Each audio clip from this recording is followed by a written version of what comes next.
Magandang umaga, Luzon, Visayas at Mindanao. Narito na nagkakaisa at pinakamalawak na pagbabalita sa pangunguna ng Presidential Communications Office. Kabilang ang PTV, Presidential Broadcast Service, Philippine Information Agency, Philippine News Agency at IBC.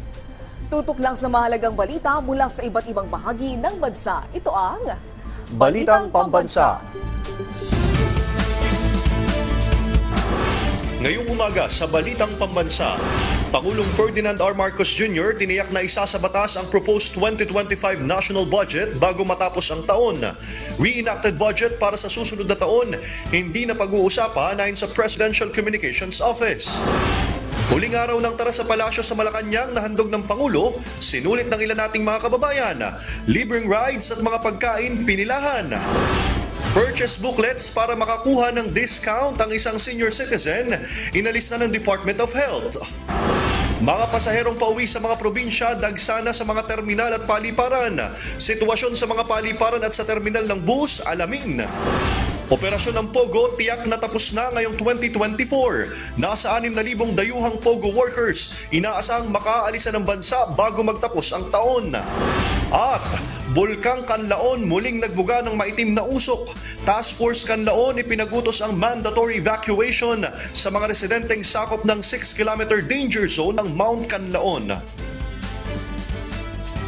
Positibo si Pangulong Ferdinand R. Marcos Jr. na mapipirmahan niya ang panukalang 2025 national budget bago matapos ang taon.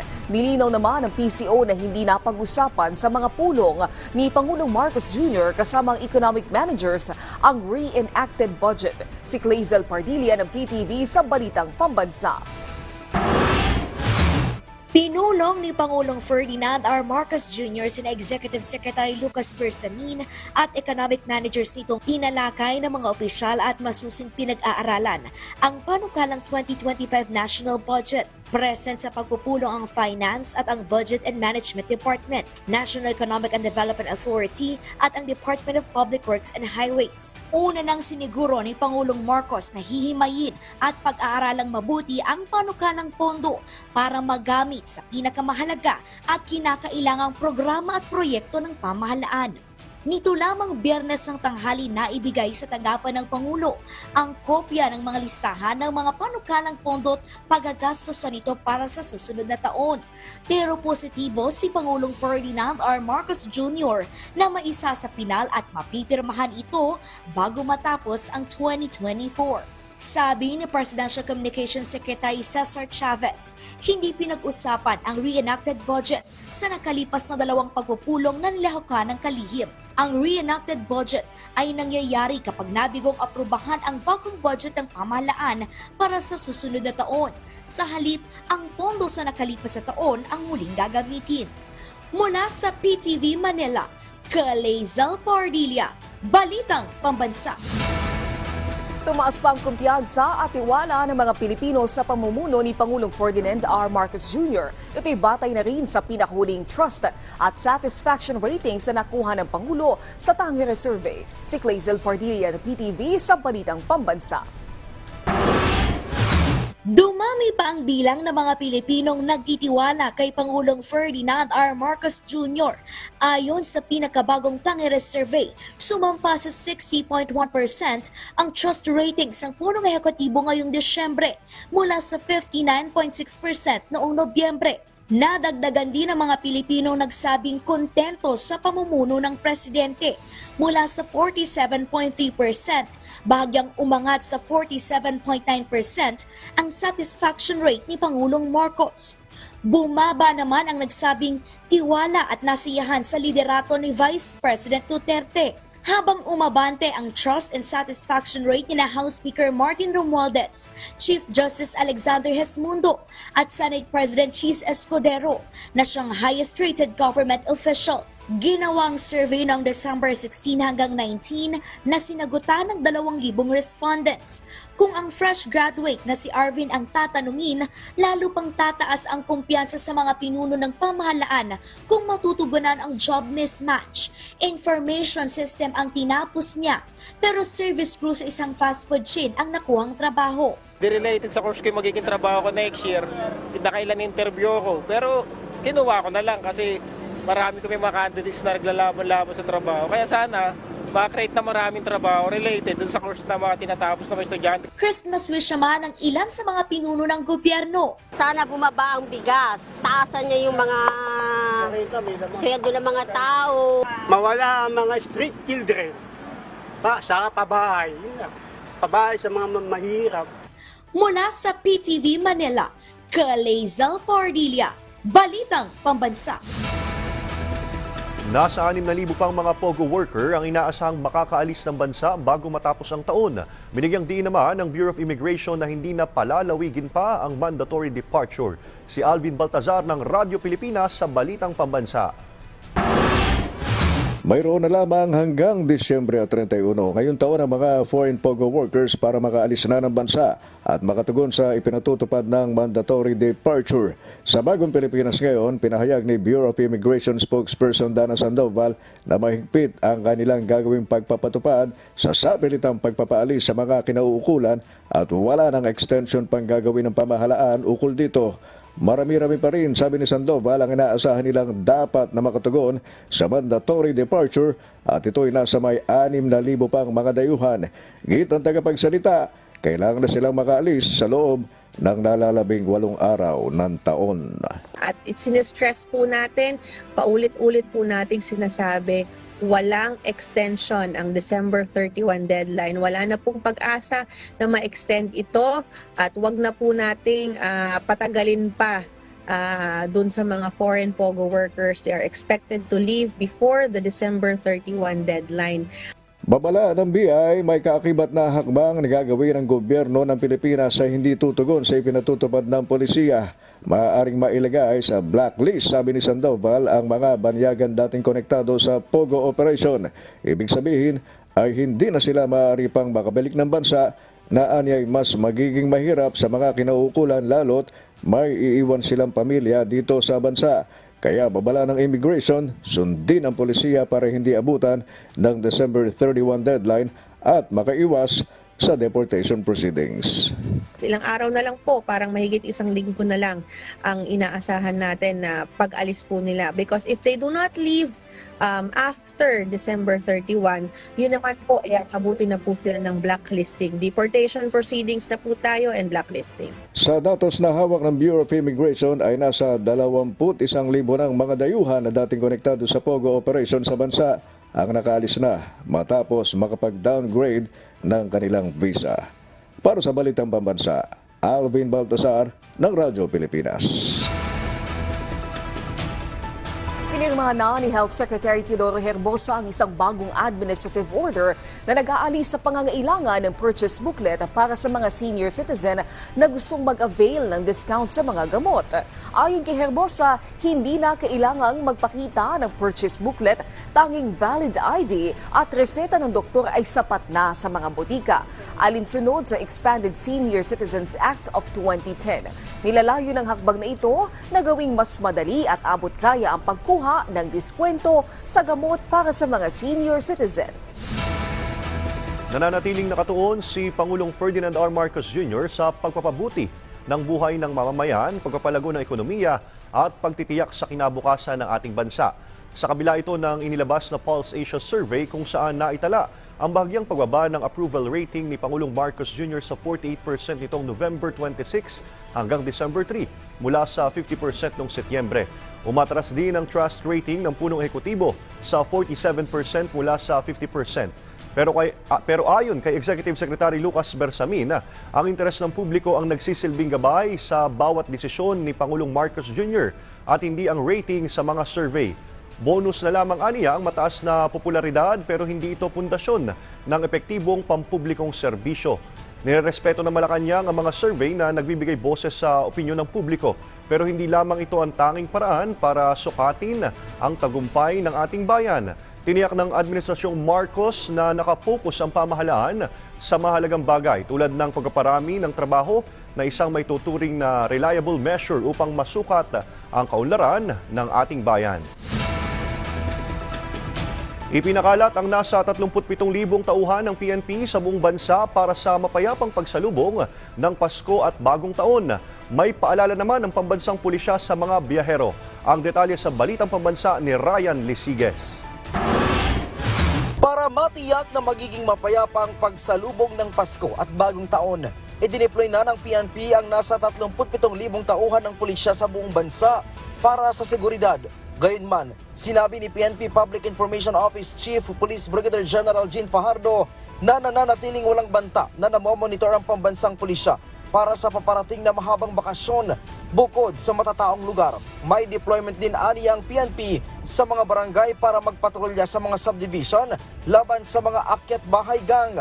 Paalala ng PNP sa publiko, mag-ingat sa mga matataong lugar na madalas samantalahin ng mga masasamang loob. Effective ba December 15 po ay naka-heightened alert na po tayo at nakansilado na rin po yung mga leaves po ng mga pulis po natin, except of course doon sa mga emergency in nature po ay pinapayagan naman po yan. Sa mga magbebiyahe naman gamit ang pampublikong sasakyan, agahan ang pagpunta sa mga terminal upang makaiwas sa siksikan. Bantayan din ang mga bagahe upang hindi masalisihan ng mga mapagsamantala. Iwasan din ang pagsusuot ng mamahaling mga alahas at pag-display ng mga mamahaling gadgets habang nasa matataong lugar. Sa mga meron namang sariling sasakyan, ikondisyon ang sasakyan o i-check ang blow baguettes at ihanda ang sarili bago ang mahabang biyahe. Payo pa ng PNP sa mga magbibiyahe, magbaon ng mahabang pasensya dahil sa matinding traffic sa mga kalsada. Sa mga magbabakasyon, iwasan ang pagpupost ng at the moment sa social media upang hindi malaman ng mga cybercriminals na walang tao sa inyong mga tahanan. Iwasan niyo po na mag-post po niyan. Kung hindi talaga may iwasan na i-share niyo po yung mga kaganapan niyo po sa buhay ay pag nakabalik na po kayo doon sa inyong mga tahanan niyo, i-share yan dahil parang in-announce niyo na rin po sa mga kawatan na kayo po ay wala doon sa inyong lugar. Mula PTV Manila, ako po si Ryan Lisiges para sa Balitang Pambansa. Shoppers dumagsa sa dapitan, mga nagbebenta ng Christmas decors, lumaki ang kita ilang araw bago ang Pasko. May Balitang Pambansa si JB Santiago ng IBC 13. 2 araw na lang, Pasko na. Kaya naman itong weekend, dumagsa ang last-minute shoppers sa dapitan para maghanap ng Christmas decors. Isa sa mga humabol sa pamimili, si Lieutenant Commander Dabalos, na bumili ng dagdag Christmas lights para sa kanilang simbahan sa Fort Bonifacio. Additional na lang po to, meron naman kami initial na nilagay. Mahalaga po kasi yung spirit ng Christmas, madama po ng mga pupunta lang ng misa sa amin. Hindi rin nagpahuli ang mag-inang Azul na sinulit ang natitirang araw para bumili ng dekorasyon at pampasalubong. Mamimili po ng mga pampasalubong po sa pamilya namin sa Amerika. Mahalaga siya sa amin kasi simbolo siya ng Pasko, parang pagmamahalan sa pamilya, simbolo ng pagkikita-kita ng mga pamilya namin, pag yung mga reunion, mga ganon. So mahalaga siya sa amin para maging masaya din yung bahay na marami kaming makikita ang mga decorations for Christmas. Kwento ng isa sa mga nagtitinda na si Leylin, mas malakas na raw ang benta nila ngayong taon kumpara noong kasagsagan ng pandemya. Ngayon po, maganda po ang benta ngayon dahil dumadami po ang mga tao at halos na nauubos sa mga paninda namin. Nung last year po kasi parang nahihirapan po kami dahil po siyempre nagkataon tayo na may COVID. Ang presyo ng mga dekorasyon sa dapitan naglalaro mula 180 hanggang 2,500 pesos para sa mga Christmas lights. 1,500 naman hanggang 5,000 pesos para sa Christmas tree. 200 hanggang 350 pesos para sa isang kahon ng Christmas balls. At 1,000 hanggang 8,500 pesos para sa mga parol. Dahil sa dagsa ng mga mamimili ngayong peak season, tinatayang kumikita ng higit 500,000 pesos ang mga negosyante sa dapitan sa loob lang ng isang linggo. Wala namang inaasahang price increase sa mga susunod na araw. Kaya para sa mga gustong humabol, bili na sa dapitan. Mula sa IBC 13, JB Santiago para sa Balitang Pambansa. Sinulit naman ng ating mga kababayan ang huling araw ng tara sa palasyo sa Malacanang kagabi. Handog yan ni Pangulong Ferdinand R. Marcos Jr. sa ating mga kababayan ngayong holiday season. Non-stop ang kasiyahan dahil mula alas 6 hanggang alas 11 ng gabi. Enjoy na enjoy lalo na ang mga bata sa mga libre at exciting na carnival rides. Gaya na lamang ng carousel, trackless train, space rocket at mini pirate ship. Tuwang-tuwa din ang mga bata at kids at heart sa claw machine at basketball arcade. Lahat ng yan ay handog ng Pangulo sa publiko na lagi ipaalam na bukas ang palasyo sa lahat at iparamdam ang diwa ng Pasko sa kabila ng mga hamon ngayong taon. The President has always told us that this is something that he remembers that his parents used to do, is invite children and the community to Malacanang. So he wants to continue that because Christmas is for family, it's for kids. Nais ni Pangulong Ferdinand R. Marcos Jr. na palalimin pa ang ugnayan ng Pilipinas at Saudi Arabia. Layo nitong palawakin ang kooperasyon ng dalawang bansa habang nananatiling matatag ang kolaborasyon ng Pilipinas at Saudi Arabia. Pinasalamatan ng Pangulo ang suporta ng Saudi Arabia lalo na sa mga usaping pangkapayapaan sa Mindanao at sa pagtulong sa pagtatatag ng Bangsamoro Autonomous Region. Inihayag naman ni Saudi Ambassador Hisham Sultan Abdullah Al-Qatani na mahalaga ang papel ng mga Pilipino sa pag-unlad ng Saudi Arabia, lalo na sa nakalipas na 40 taon.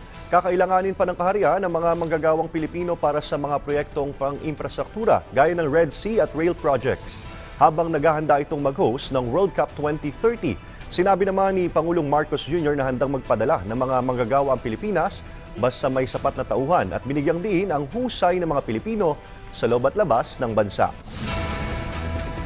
Nanawagan ng mandatory evacuation ng Task Force Canlaon sa mga nasa loob ng 6-kilometer danger zone. Ito'y matapos magbuga ng makapal at maitim na abo ang bulkan. Nagbabala rin ng PHIVOLCS na pwede itong itaas sa Alert Level 4. Si Alan Francisco ng PTV sa Balitang Pambansa.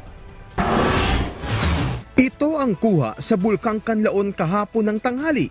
Kapansin-pansin ang pagbuga ng makakapal at maitim na abo. Umabot ang usok sa taas na 1.2 kilometers. Dahil dito, nanawagan ng Task Force Canlaon ng mandatory evacuation sa mga nasa loob ng 6-kilometer danger zone. Nagbigay na rin ng babala ang PHIVOLCS na pwedeng ma-escalate sa Alert Level 4 ang bulkan. Pinaghahanda na ang mga LGU ng kanilang contingency plans para sa worst case scenario. Nagsagawa na ng ocular inspection ang Task Force Canlaon para sa ligtas sa evacuation sites. Tuloy naman ang pamahagi ng DSWD ng tulong sa mga apektadong pamilya sa Canlaon City. As of December 22, higit 7,500 na residente ang nasa evacuation centers sa Canlaon City. Para sa PTV, Alan Francisco, Balitang Pambansa.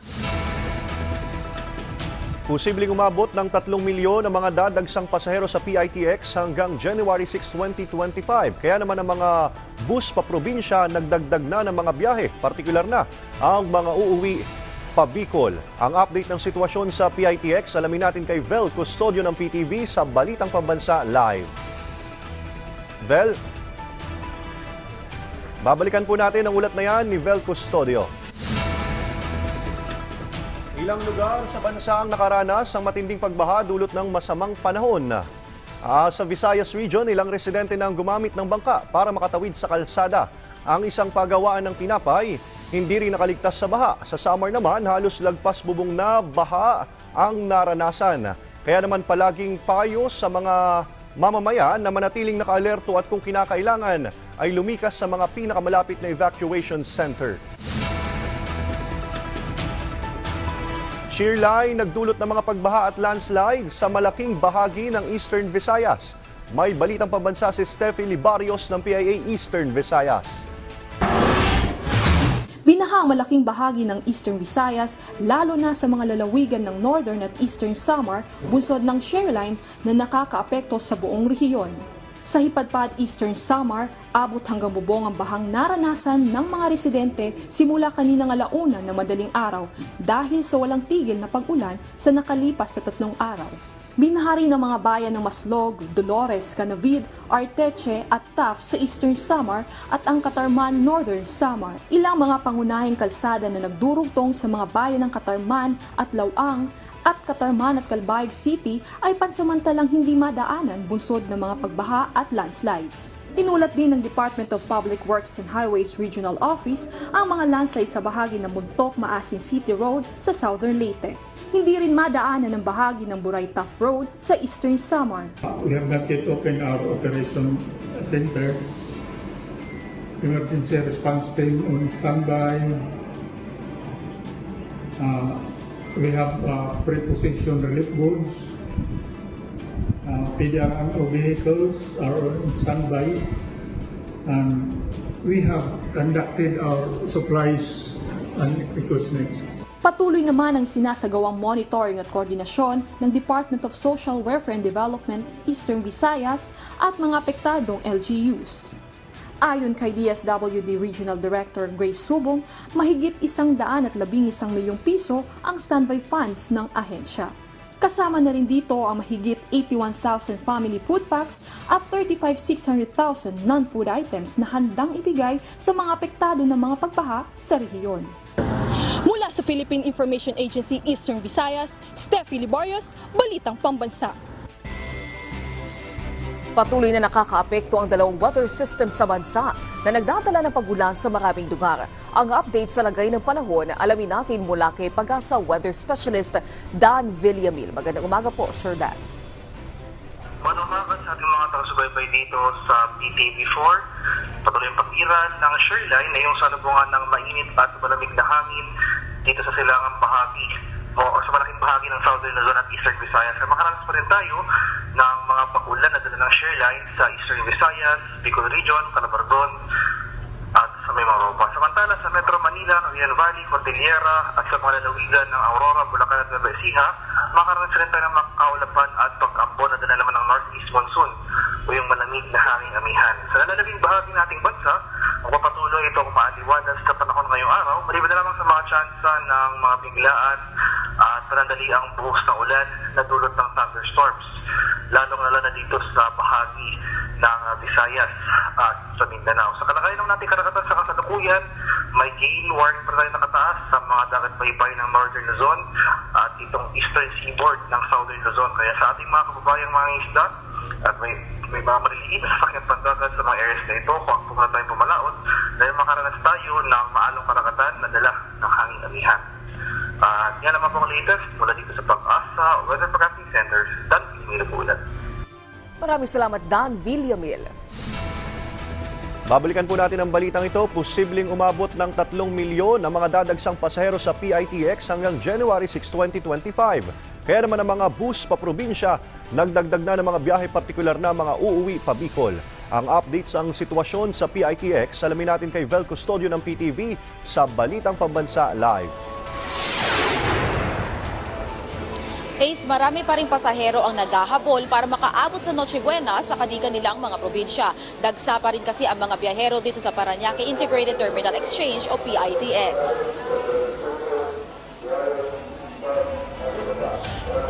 Record-breaking ang foot traffic sa PITX kahapon na umabot sa halos 233,000.